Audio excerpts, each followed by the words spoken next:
normal days like? Yep. So I work in an administrative position. So it's like 8 to 5, Monday through Friday, going to the office, starting with staff devotions, and then usually a day full of meetings about, problem solving and what's going on with the staff and what's going on with the kids and their school and things. A lot of times I hardly have much interaction with the kids at all because I'm working with the staff and the staff are working with the kids. So, it's a lot different than what you would think. We were talking 2 days ago at lunch about this talk, and just, Stephanie, you and I were just discussing how it's really pretty monotonous at times. Some might even use the word boring. So just talk about that a little bit, what you were feeling about wanting to communicate. Yeah, well, I just think that a lot of times whenever I have an opportunity to speak, especially to students, they want to know, what should I be focusing on? What kind of degree should I be securing in order to work in this field? And what I want you to know is that God really can use almost any skill set to work in this field. So what Jenny undersells what she does a lot, and it was hard to even get her to come and sit with us on this stage. She is a very, very humble person who would much rather be talking to you one-on-ones. This is really out of her comfort zone today. But what I want you to know about Jenny is that she is very gifted. God has gifted her administratively. And wherever we work, we want to work with the government. And hi, Pat. We've got a board member down there. Wow, that's my ADD coming through. You just saw it, full color. So, squirrel. So, what Jenny does is so important because in order to work with the Cambodian government, which is where she works, we need to have an awesome employee manual that the government can respect and that our employees can feel safe and secure working in. Just because we're working in the developing world does not mean there aren't rules and parameters. We still have employees that need to work legally. We need to work legally within the parameters of each country where we work. And so in Cambodia, for instance, they are under French labor laws. Who thinks that's exciting in combating human trafficking to learn all about French labor laws? That's what Jenny has had to do in order to keep our organization safe so that our staff can minister to these children. So when you talk about mundane, everyday working, that's the kind of thing that we're talking about. But for Rafa House, we want to empower Native people wherever we are working to do this work. We feel it is very important, and I know Wade shares that sentiment through Black Box. We want to be working with Native people in the cultures where we are working because they are far more effective at doing this work with the children that we serve than we could ever be. So yeah, when we talk about Jenny's mundane task, it's a lot of problem solving, it's conflict resolution, because people are messy wherever you go. And so that's a lot of what Jenny has to do in order to serve the children who come to our safe houses. We have to have a safe working environment and a safe legal structure for our people to work in. So. In addition to tedious, even boring at times, and honestly, French labor law sounds terrible. Tell me about it. Oh, hey, there's Pat. Hey, Pat. She's a board member for Black Box too. She's so awesome. That's pretty good. Maybe we could just have her stand for just a second, and everybody. So I just remember Gary Hagen at the Justice Conference in Philadelphia. He gave a speech, and it was the one that I actually applauded the most at because it was the most real. And he talked about the tedious, the boring sometimes of doing justice work. In fact, if you think this kind of stuff is like just adrenaline rush, it's not. And so we really need people who want to get involved in this that have the ability to stick it out and just show up every day, day after day after day. He also said that it's really hard. So when I just even say that word, you begin to nod pretty hard, really hard. So if you're willing, just share what to you are the really hard things. I'll share after you're done what I would say is really hard.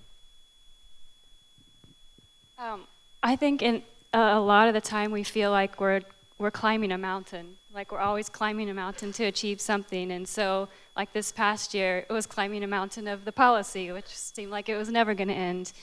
And sometimes the really challenging thing is like from day to day, you pour out your heart and soul to, certain individuals or many of them, and then you see them make choices that you really wish they wouldn't have made, and that's just really heartbreaking. One of the challenging things about my job is keeping the morale of the staff up, because they're the ones that are hands-on with the kids every day, and like Wade was saying, they're not all happy angels that are just really obedient and ready to do everything we say. They're 25, or in the case of our other campus, 70 preteen and teenage girls traumatized living together, and so that they can work up some drama. And the secondary trauma that the staff carries really weighs them down. And so to keep the morale up, to keep the staff supported and encouraged and everything, that seems like a mountain to climb. And so just in a lot of ways we feel like we're always climbing a mountain for the thing we want to accomplish. Tiring. Wears you out. And there's many different, every day brings these challenges and some of them you never even see yourself walking into. But one recent challenge that I walked through with Jenny, that I got to watch her with our social workers. We had a girl who needed to go down to the police station. She had just been brought in. She needed to go down and do her interview with the police. We got to the police station, and there were about 40 police who were all on break at the same time, all of them, all male, standing outside, all of them are smoking and talking, and we had to just stand out there with this girl, this 13-year-old girl who was traumatized anyway. And, as her angst is building, as she's standing there watching all of these men watch her, just casually having their smoke break.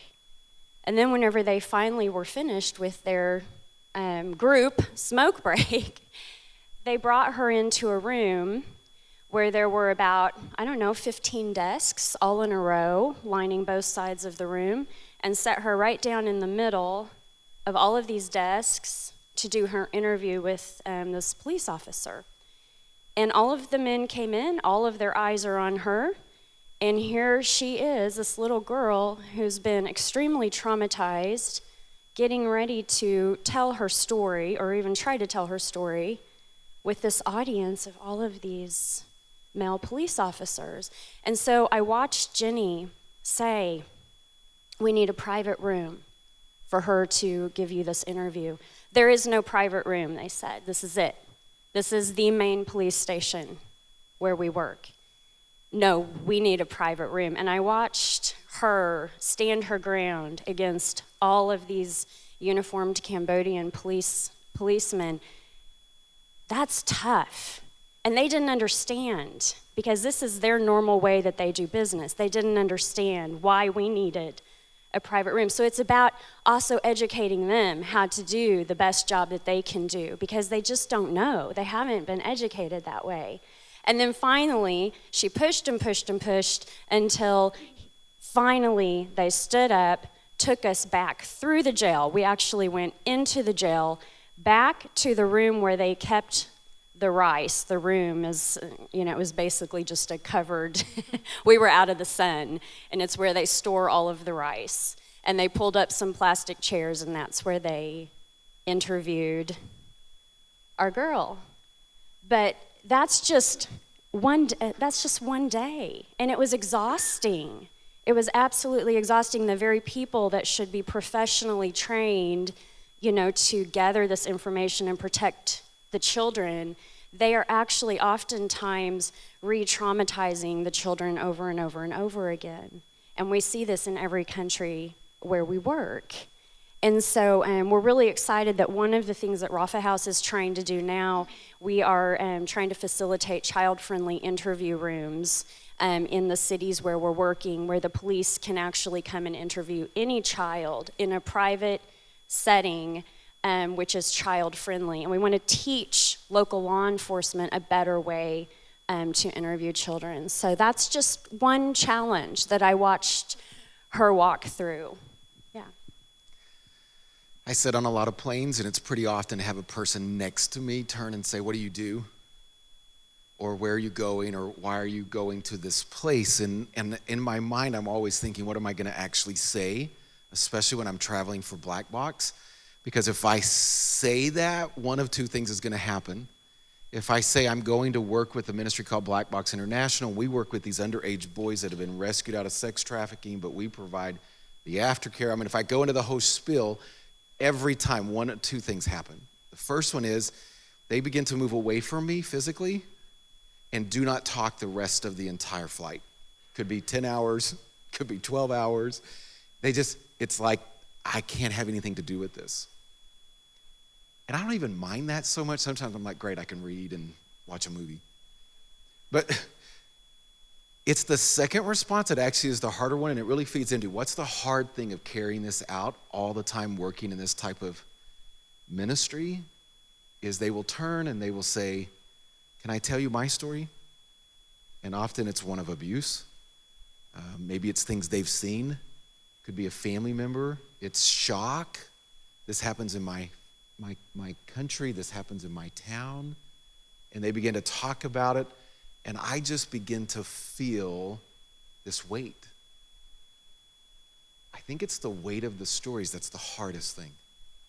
It's going into the homes and meeting a boy and eventually hearing their story. And I feel this weight. Because the weight it's heavy because the stories are heavy.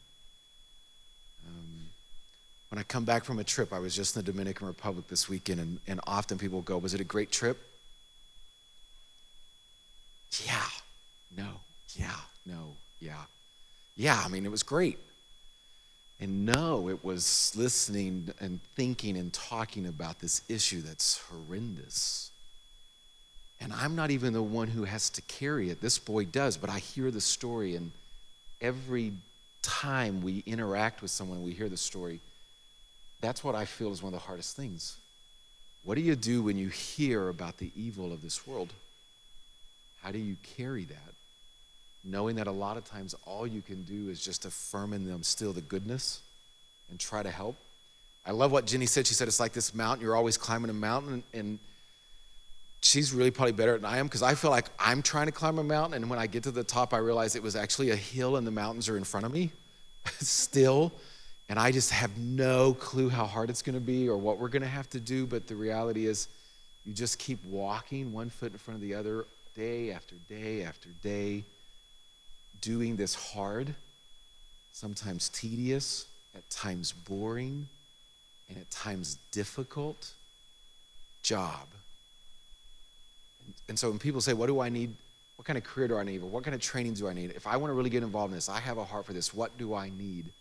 Here's what I think you need more than anything. I think you need to have the ability to every day get up and do what you're supposed to do. I think that actually covers 90% of it.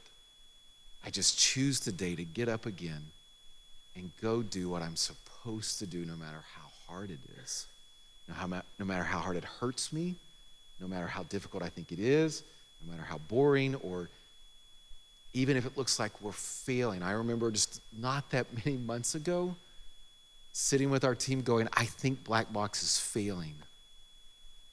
I'm struggling. We had some kids leave. We had this issues with some of the government. Is this really going to work? What's really going to happen? And I just remember in the middle of that, people just saying, just keep doing it every day, every day. I remember Robin Seigers preaching an incredible sermon at Carterville talking about how we often give up right before the miracle. So when I flew down to the DR on Thursday, I got in the car with our country director, and I said, how's it going? And he goes, this is the best 2 months ever in the history of the ministry. That followed what I consider the worst 2 months of the history of the ministry. And having the ability to just keep sticking it out and letting God work, I think that's part of it, for sure. What would you say? Give advice. Well, that's true. And I remember many years ago when Jenny approached me and said, I feel like this is what God is calling me to do. You remember what I said to you? I was like, are you sure? And then you said, it's going to break your heart. I remember that, and that's what I tell everybody that feels like they're called to work with us and that push us forward. You know, what you say is so true. There's an old Tom Petty song about, you can stand me up at the gates of hell and I won't back down. And I feel like that's what it is. Like, you have to understand I don't believe that the enemy can put stronger chains on a human than those of sexual trauma. And every day you go out there and you kick the gates of hell, and it hurts. It hurts watching children that you love and you have invested in, you know, go down, make those paths, make those choices that are going to take them down a damaging path, or maybe even a path where they will die, and you know they're going to die. That is painful. And sometimes, some days you just think, I can't do this anymore, you know? I'm going to throw in the towel and just go grill some hot dogs in the backyard, you know? I don't want to be part of this anymore. The pain is so great.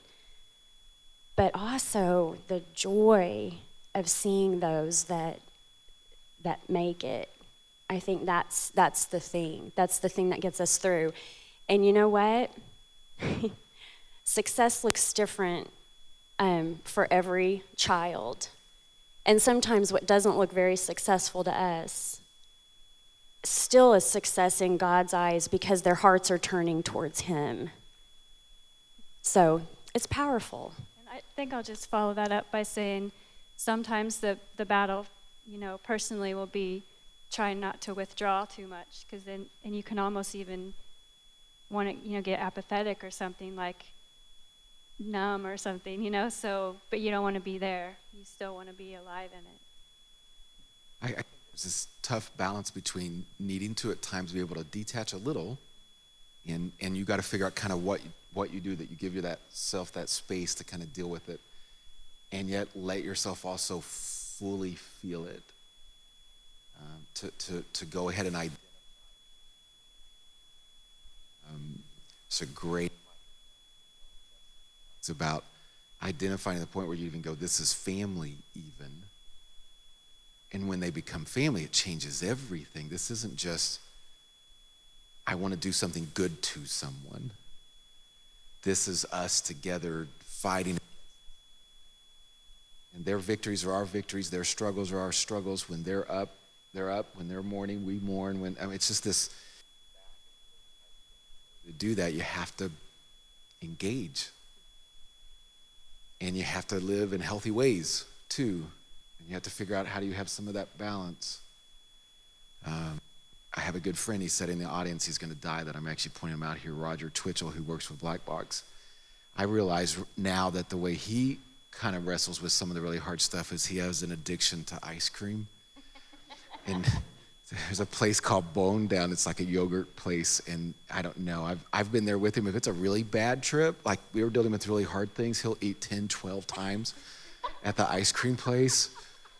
So sometimes we're just like trying to deal with it a little bit, but the reality is the bigger answer is we enter into it with them. So does our national staff. And I'd like you to talk a little bit about the roles of national staff, like what do they do?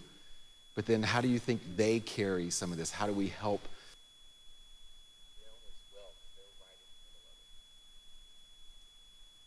Well, there's definitely different levels. There's more administrative staff, and they're more removed. But then you have the counselors, and so they are weekly, you know, hearing the difficult emotions that the kids are going through.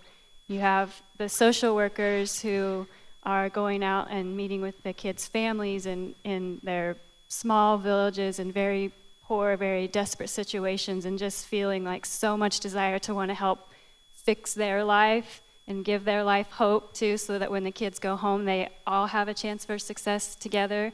And it's like overwhelming, the amount of need. And the social workers, they're so wonderful. Their hearts are so great. They just constantly are like, well, why don't we do this? And they have big dreams. And I'm always like, okay, but here's what we can actually try to do, and it's like this, but let's keep going and let's keep working at it. And it's hard not to be discouraged by that. Then you have, the house mothers, and they're the ones that are really walking with the kids day to day, day and night. And, you have the handful of kids out of the group that are, always going to be really disrespectful, always just pushing the boundaries and breaking the rules. And,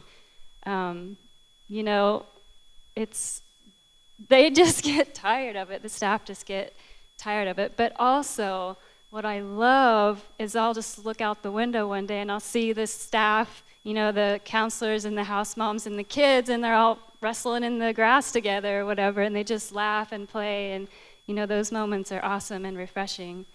But, it's hard on them.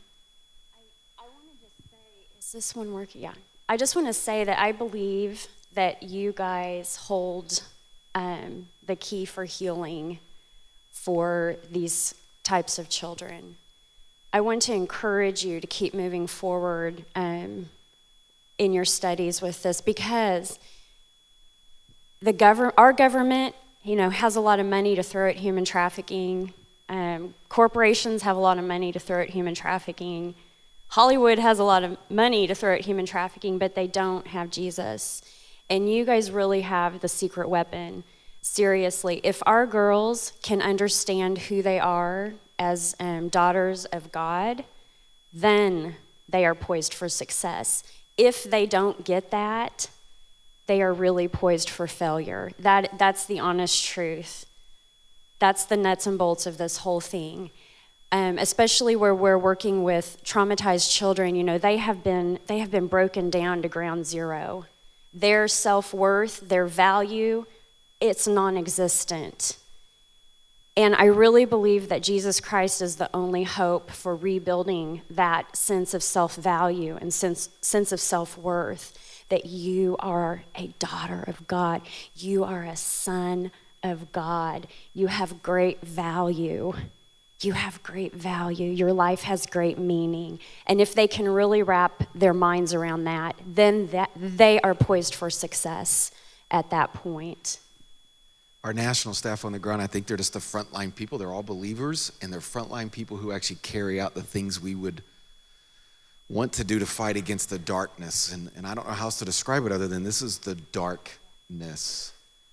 That the enemy hates people so much because they're made in the image of God and because they can worship God, that he's really okay with 9-year-old boys being raped, 9-year-old girls being raped. He's not only okay with that, he's like, enjoys it, hopes it gets worse, and hopes it goes from a worse situation to a worse situation to a worse situation. One of the things that we wrestle with in the Dominican Republic is just some of the struggles. Where do you even put kids when you find them? And often the places they go put them are as bad as where they were. We know of at least in one of the regions that the only place they know to put them is in the juvenile detention center, where right now the average is that whoever's put in a juvenile detention center will be raped within about 24 hours by either a staff member or another kid. So it's just this degree of one hell to another hell to another hell.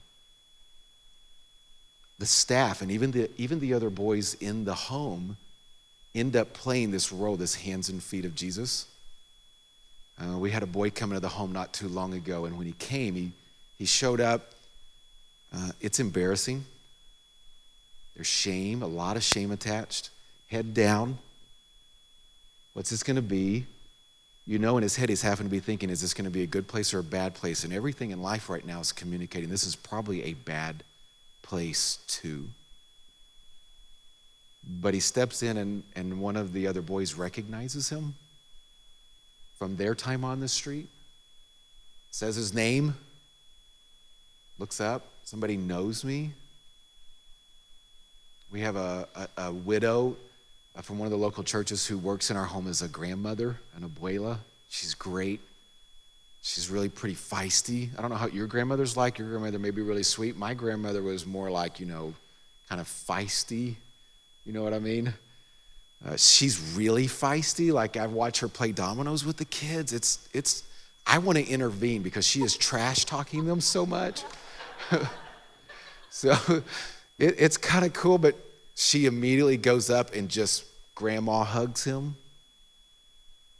And it's those little steps, and you add in counseling, and you add in education, and you add in all these other things, and this entire team that's working with them, and we literally begin to live it out, what it means to restore people, and eventually help them fully embrace this is the identity. You are a man of God. You can be a woman of God. We practice some pretty tough love with our boys. You don't get any passes and any excuses because bad things happened to you in the past.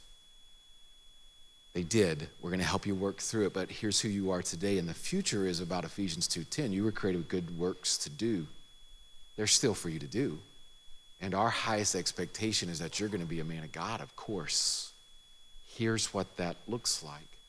That's what we want to hold up to you. This is what we want you to do. The staff on the ground, that's tough work. Somebody asked, do they get counseling? And yeah, we talk a lot about how you need to debrief with each other and talk about things. They need breaks. They need the opportunity themselves to work through stuff they need to do. Here's what would be difficult. I'm not going to do this. Please, no one raise a hand. But if I were to say, hey, all of you are wanting to be in ministry, but you're going to at times encounter ministry situations that are going to bring up dark things in your own soul. How many have gone through abuse? How many have gone through? Same is true with people on the ground there. And so working in this brings up stuff they have to work through as well. Praying over them, providing support for them, engaging with them, and seeing the role they play is huge. I think the need is going to be just as great here in the United States. And I'm going to shift it just a little bit and go, talk to me a little bit about just the picture emerging of how this issue is even happening here in the United States. I think for a while we understood it happened a little, but a lot more in other places, but the picture is really emerging. It's a very different picture. It is, and we're seeing that here in the United States, about 3 out of 4 cases are actually U.S. citizens. So we have a huge problem, especially with CSEC, which is the underage sexual exploitation, commercial sexual exploitation of children. And so this is a really huge thing that our government has identified we need to be combating. They're working with many different nonprofits. In fact, this week we have a staff member working with the FBI getting ready for the Super Bowl, trying to identify child victims right now who are going up on like Backpage and just trying to seek those children out and try to protect them in advance of the Super Bowl. So this is a huge problem right here in the United States. I think that we also have the greatest opportunity at combating here because the church is so strong. And once again, this is an issue I believe this is an issue that only God's people can really solve in the end. Each one of us working. So it's a huge problem here in the United States. It's happening not only with people being imported into the United States and trafficked in, but it's happening with our own young people. The U.S. Department of Justice has a horrific stat that says in 1 out of every 3 cases of an underage person being on the street for any reason, it's going to take a pimp or a trafficker less than 48 hours to identify, not only to identify, but to identify and recruit them into sex trafficking. That's staggering. That is terrifying. So let me say that again. In 1 in every 3 cases of an underage person being on the street for any reason, it's going to take a pimp or a trafficker less than 48 hours to target and recruit. And it's preventable. This is something we can do something about. So, I think when it comes to the United States, the information that's coming out is maybe painting a picture that we weren't expecting. I think it's easy to just assume, well, this must take place like in Las Vegas, or this must take place in inner city New York, or it's got to be in the bad places of America. And what we find is it actually takes place anywhere. I want to list just some of the things that are major factors for why trafficking may be taking place in your area. Connections to interstates, truck stops, casinos, Can any of you think of places that might be in proximity to those places? I mean, the reality is even Joplin, we're dealing with it here. Some of the stories coming out of even this region are just shocking. And somehow we have to deal with the shock and get past the shock and begin to go, so how do we actually respond to this, work against this? You may not be able to all go to some other country and work in those types of justice works with trafficked children, but here in the United States, everywhere it's taking place, there is probably a church within a mile. I'm just guessing with the number of churches in America. In this region, 100 plus churches, at least within like a half hour of this campus, and this issue's taking place here. Is this something that we could actually do something about and change? I think we can. And I think we're also just realizing just how prevalent it actually is, because we're finally talking about it and looking for it, and that's a huge piece. When we say, how do you get involved? I will usually start with, look, awareness is huge. You learning changes this, because the first time we actually realize this takes place. Number one thing that I deal with working with the issue that Black Box works with is convincing people it actually happens to boys. I sat down with a group, and they operate a building at the front of a slum in Calcutta, India. This slum brothel area, right now they estimate about 15,000 prostitutes work this brothel area in India. Chris DeWelt and I went up to visit with them to talk about the ministry of Black Box and to get insight from them. They do some great work, actually pretty impressive, pretty incarnational work. And when we went to sit down with them, they said, hey, we need to talk to you before you talk to us. They told us what you were coming up here to talk to us about, and we just were like, that doesn't happen here at all. So we had no idea why you wanted to talk to us. But in the 3 days since you got a hold of us till you've shown up, we actually started looking for it. And now we realize it's everywhere in this brothel. We just never, when we saw boys and men in it, we never crossed our mind that some of them would actually be being trafficked. Awareness is huge, and in the United States, that awareness is growing, and people who can advocate with their churches to say, let's figure out some way to get involved here. That's huge. Praying is huge. Praying over this. You fight darkness with prayer. That's the number one weapon. If you were to ask me to rank everything we need, it'd be like, I need prayer first. I need people to get involved. Money is important. I mean, let's be real. All of those are really, really needed. But we just have to figure out how to get involved. Absolutely, and I feel like so many of you already are doing the hard work. I know a lot of you are involved with local church youth ministries, and I feel like that's really where it's at. Everywhere I go, youth workers in the churches are asking me, I want to do something. What can I do? And I just turn it back on them and I say, you already are.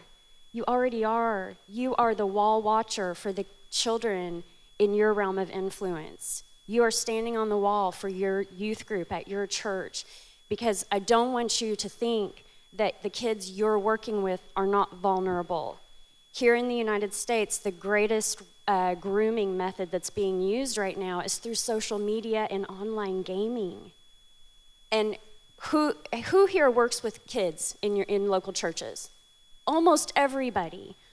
Okay. Can any of you raise your hand and say that the students that you are working with are not on social media? Can any of you say that? Can any of you say that the students you're working with are not online gaming? None of us can say that. And those are the greatest methods of grooming. It's terrifying. These are not only very, very vulnerable students who are being groomed, vulnerable children who are being groomed. These are children who you would never think could be groomed. And suddenly they're part of an international porn site. And you may think, Stephanie, that sounds very dramatic. No, it's very black and white. This is what is happening, especially with online gaming. You know, everything has changed, and people think that, you know, virtual is just virtual. Only the decisions that they're making virtually now have physical consequences. And you know that to be true. And so any of you who are working with students in any local youth ministry, you are already doing the work. You need to get educated. You need to make sure that the students that you're working with know what's happening. Study those cases. Know how these kids are being groomed, and then educate the children that you're working with or the students that you're working with to protect them and to protect parents too. A lot of parents are just clueless. My 11-year-old sits on my couch with his iPad. He has access to the world. That's terrifying. I would not take my 11-year-old down to the strip club and drop him off. But you know what? Sometimes that's what we're doing, because in these chat rooms, in his Clash of Clan chat room, I don't know who he's talking to. That's terrifying. So we have to educate parents, we have to educate students, because this is how they're being groomed, and this is how they're being trafficked. We recognize that depending on the location will be the approach to bring children into this type of work. In some places it's trickery, it could be literally forced slavery, could be out of desperation. A parent sells a kid for money. In the U.S., it's grooming. And it's all about the same thing. We're working with the kids on the other side when they come out. We're trying to restore identity. The reason grooming works in the U.S. is so many kids struggle with identity. The grooming basically ends up being, hey, you're cool or pretty, or I find you interesting and let's hang out, and it starts this cycle. And what we're finding is it's actually thousands and thousands and thousands of kids. Just like on the ground, one of the questions, and we're going to try to hit a few more questions here at the very end. And if we don't get to your question, just come down and talk to us at the end of the session. But, one of the questions was, what do you do with the kids when they come into aftercare? What is kind of the approaches, the care that they receive? A lot of it is building identity, but a lot of it is really trying to undo the damage that's been done. Most of our boys can't read, many of them can't spell their name. Don't even know their letters. And so we start by restoring dignity through education. Many of them have never had a chance to talk about this stuff with anybody. Just imagine the shame associated. And so counselors begin to help them open up and tell their story. Eventually, we want them to be able to tell their story. Here's what life was like before it happened. And I can talk about when it happened, and while it was happening, when it stopped, what it's like today, what it could be like in the future. This is one part of a great big story that God's playing out in their lives, and so we're helping them learn to tell their own story, to see God in it. Obviously, there's spiritual instruction that comes along with those things, because I'm convinced the Holy Spirit is the one who does most of this work. And for those who find Jesus and the Holy Spirit is in them, the greatest chance for restoration obviously is taking place there. Anything you would want to add to what are some of the processes once they're brought into an aftercare situation that help the kids? Yeah, just on the sort of the practical side of that, we build a team of people that are going to help that child. So it's the case management team, and the child's part of that, planning for their future too. So they have a counselor, social worker, a house mother that's assigned to them in particular, and we have meetings with them, and we make plans about what they want to accomplish and where they're going to be and how they're going to get there. And so we've been working on improving those the last year and a half or so, and it's been really cool to see how the kids respond to being part of that team, because we've been surprised at times to see, well, if you really ask them about themselves, they be able to tell you, here's my strength, and yeah, I know I have this weakness, I get angry quickly or whatever. And so that's they take more ownership than in taking the steps to work through that.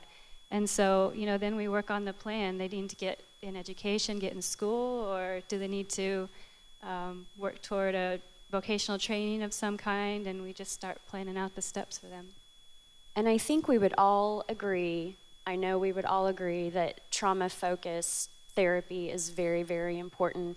Our kids are not with us because, at the end of the day, they're not with us because they needed an education. They are with us because they suffered a great trauma, and that has to be identified, and it has to be worked through. And so that is definitely something that we all strive to do. We've had these conversations in depth through a Christ-centered approach. We want to hit that trauma. We want to go there to those deep, dark places and walk with that child through that. It's the most important thing. Sometimes we literally have no clue what's going to be super helpful. Can I tell you something we've learned with the boys at Black Box that turned out to be a great way to help them work through some stuff? Boxing. So they get to punch other people, and it's been great.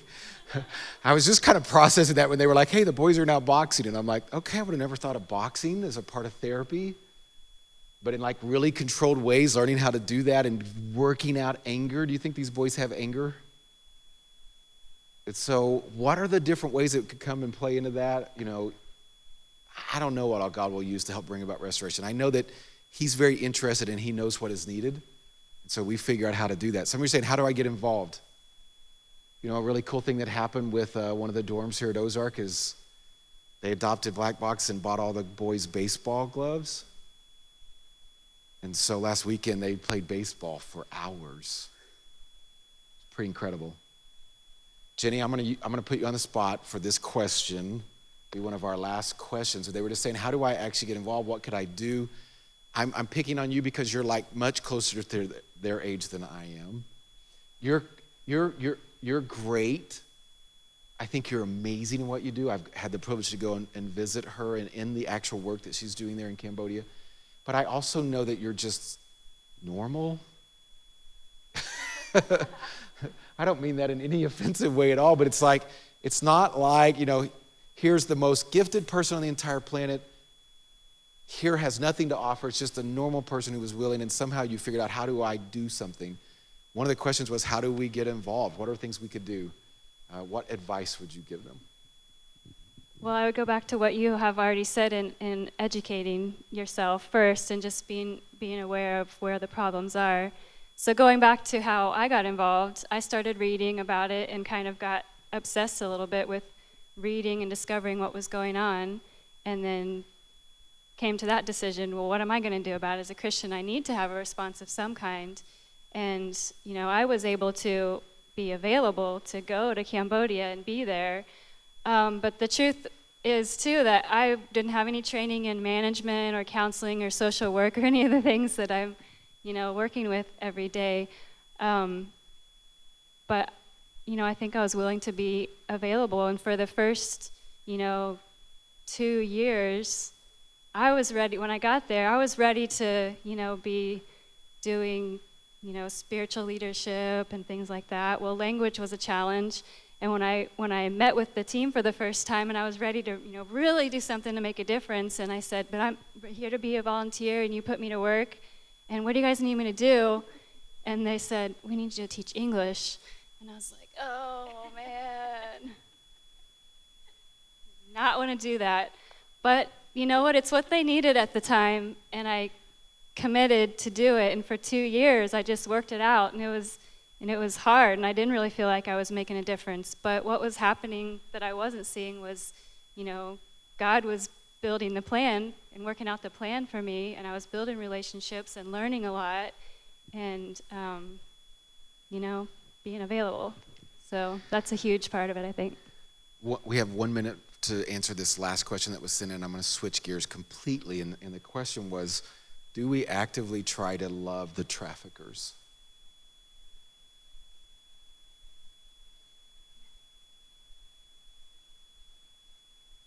That's a good question for you to talk about. Yeah, that's hard. Here's what I know that I do. I know I pray for them too.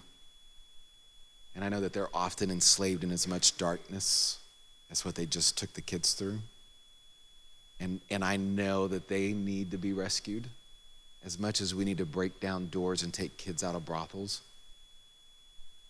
We need to knock down spiritual doors into dungeons where these traffickers are, and they're men and they're women that are involved in this. And the church needs to show up. It's hard when you're the ones that are doing aftercare with the kids to spend a lot of time trying to work with the traffickers, but I think that's why the body of Christ is so big. And the power of the Spirit that helps us. I think there'll be others that can focus specifically on that. But for me, even just personally, I have to keep a check all the time. Am I praying for them? Do I forgive them for what they did to our kids? Because I'm asking God that he would forgive them, and I know he would and does, that they too could be restored and redeemed. And their issue's probably identity issue too. And slavery takes many, many forms. Okay, super thankful for you guys, of course. And we're going to be right down here if you want to talk a little bit. We have a 10-minute break before the next section. Katie Hargrove will be coming to share about community development. And many of you know her. She's incredible. Worth your time to come and listen, because Katie just lives it out every day.